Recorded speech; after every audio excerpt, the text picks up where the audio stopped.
said you can't have fun in the winter with a convertible? Well, when I left New York, it was 32 degrees, snowing, it was totally miserable.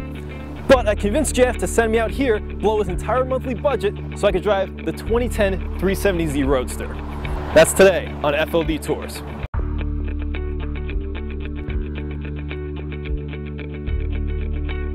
So here we are in the 370Z. That means you got a 3.7 liter V6, 330 horsepower plus, 270 pounds-feet of torque, and basically you can have as much fun as you want because it's rear-wheel drive.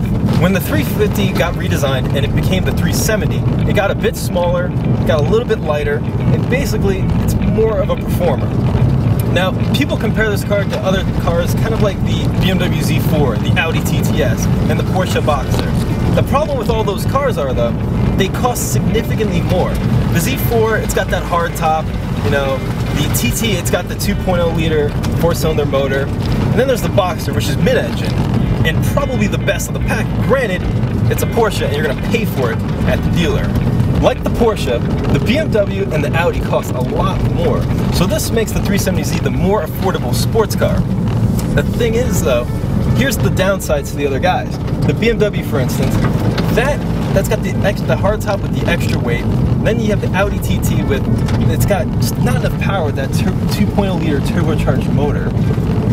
And then there's the Mazda MX-5, but that doesn't have anywhere the power, and it's not going to be nearly as much fun. Like, this car is more of a chaos vehicle. Like, when you go through a turn, you correct yourself or you mess up, you're going to pat yourself on the back.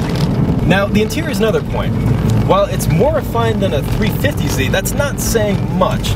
Now, we've got some Alcantara here on the doors, and stuff actually feels nice on the dash here. But when you compare it to an Audi, you can't stand a chance. And the new Z4, it's phenomenal. It looks great. One problem with convertibles is, once you take the top off of a car, it loses all of its structural integrity. Even though Nissan decided to add some bracing in the A-pillars here, it still is there's a little bit of flex. It just doesn't feel as strong and as stiff as the coupe is. Flip around here. Flip around? Yeah, I'm gonna drive.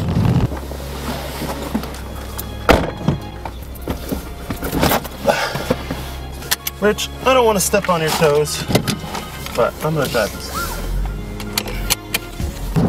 One thing I noticed right off the bat is that there is a lot of power on tap, but, and this is a good thing, the traction control kicks in really early, which is really good because at this price point, you're gonna have a lot of young buyers who don't know how to drive. It's a hell of a lot of fun, especially with the top down. With the top down, this thing is a blast.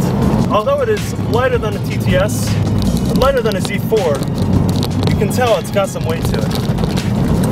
I don't care what anyone says though, for entry level and this much power, you can get yourself in a lot of trouble.